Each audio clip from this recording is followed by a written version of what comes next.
7 de la mañana con 22 minutos. Gracias por acompañarnos en este espacio.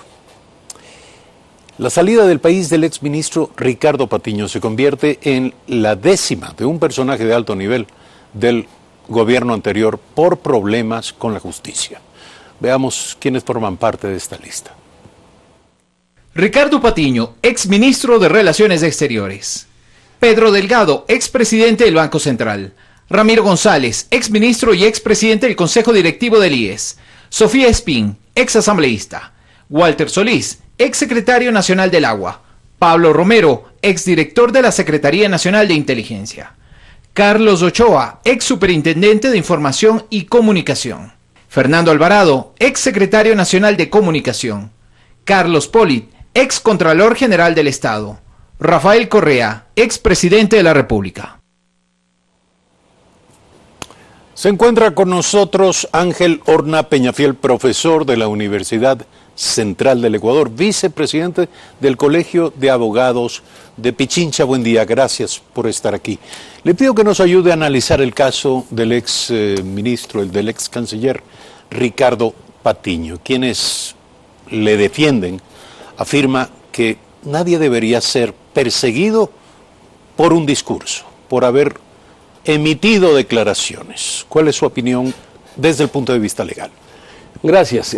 Indudablemente el establecerse una investigación al ex ministro y ex canciller Ricardo Patiño por el 363 por instigación, a criterio de los profesionales del derecho y del Colegio de Abogados de Pichincha, creemos de que este es un tipo de delito que no va acorde a todos los elementos que sucedió en el país en la década anterior. Creo que no es suficiente eso. A Ricardo Patiño se lo debe investigar por casos, por ejemplo, como la narcovalija, que todavía no hay una respuesta en nuestro país. Casos como los pativideos, donde estuvo de por medio una negociación de bonos del Estado.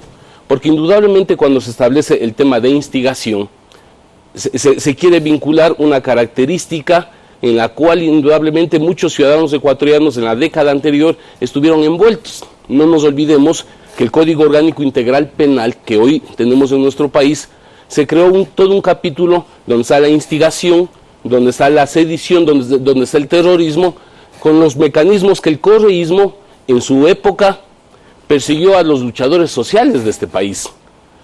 Ricardo Patiño no es un luchador social.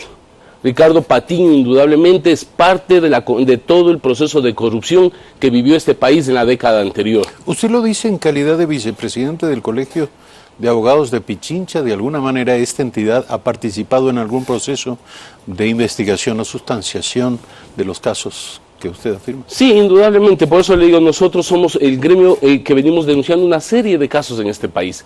Nosotros creemos en esta parte de Ricardo Patiño que no es que él no tiene que responder a este país, él tiene que responder, definitivamente. Por eso nosotros creemos de que la justicia tiene que actuar, pero sobre este otro tipo de delitos, no con los que se les persiguió a los luchadores sociales, punto 1.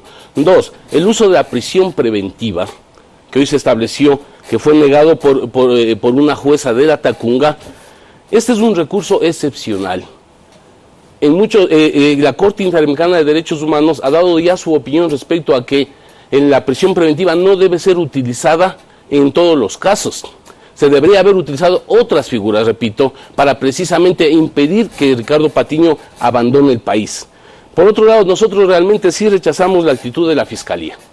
Nosotros creemos de buena manera que la función de la doctora Diana Salazar aquí en el Colegio de Abogados le augura éxitos, porque creemos que es una profesional del derecho que tiene la predisposición en este país de combatir la corrupción. Pero no se le critican. Por supuesto, porque escuchamos a la fiscal general que señala que se va a investigar el patrimonio de la jueza y que el Consejo de la Judicatura también debe fiscalizar a la jueza.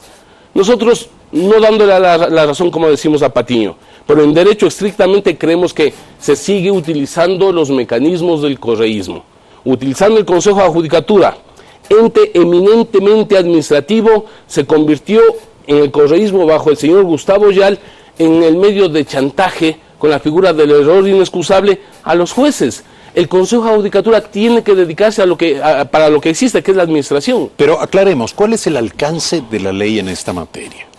y qué deben hacer las autoridades ante hechos como el ocurrido en el caso del ex canciller Patiño. Nuevamente le pregunto, si no se tratase del ex canciller Patiño, sino de cualquiera otro, que sale a dar un discurso público en el que llama a tomarse las instituciones del Estado, a interrumpir las carreteras, a hacer una oposición declarada y abierta, utilizando estos procedimientos, la ley estipula sanciones para este tipo de llamados. ¿Qué deben hacer las autoridades? Como lo decía, el 363 del COIB establece el delito de la instigación, dentro de un capítulo de delitos contra el Estado. En virtud de eso, nosotros creemos de que muchos sectores han llamado a las movilizaciones y han sido perseguidos. Pero queda a criterio de los actores de la justicia decir que es instigación y que no es. Por supuesto, la Fiscalía está en el papel de levantar la investigación. Hasta ahí su función. La independencia de la jueza es lo que yo quiero insistir. La necesidad de que no utilicemos los mecanismos que se utilizó en el pasado. El Consejo de Judicatura dedíquese a administrar. Los errores, por ejemplo, ¿cómo queremos mejorar la justicia en nuestro país? La mejor manera, estimado, de mejorar la justicia es dando paso a la evaluación de la justicia en este país. El Colegio de Abogados de Pichincha lo pidió al nuevo Consejo de la Judicatura. Es más, llegó allá con una condición del Consejo de Participación Ciudadana que señalaba que uno de los primeros papeles del nuevo Consejo de Judicatura es la evaluación de la Corte Nacional. Mire, llevamos ya 3 meses que no se hace nada, puro trámites. Si no evaluamos a la Corte Nacional, si no evaluamos a las Cortes Provinciales y a los jueces de primera instancia, seguiremos teniendo actitudes de este tipo. Es decir, creemos que zapatero a tus zapatos, cambiando la justicia, que es la aspiración del pueblo ecuatoriano, podremos ver otros accionarios. Y al señor Ricardo Patiño a procesarle por todos los delitos que cometió en este país. Como digo, entre esos, los pativideos. No Pero cuando usted habla de narcovalijas y pativideos, le pregunto, ¿a quién corresponde la denuncia en firme de este tipo de casos o debe actuar de oficio la Fiscalía? La Fiscalía tiene que actuar. En la Fiscalía tenemos muchos casos.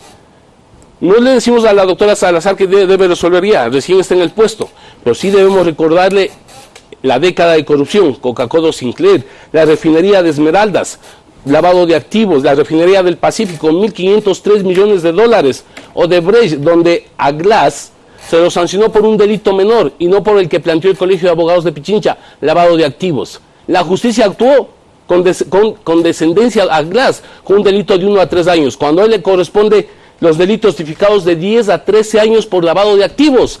Sin embargo, a Glass lo tenemos por el delito de Odebrecht en prisión, pero no continúan el resto de delitos que están en proceso de investigación, para que el señor de una vez responda en la cárcel por todos los casos. Dusac, Chalecos, EQ2, Toache, Pilatón, es decir, una serie de delitos de corrupción que tuvimos en la década anterior y que el pueblo ecuatoriano está a la expectativa de una vez tener respuestas sobre estos casos.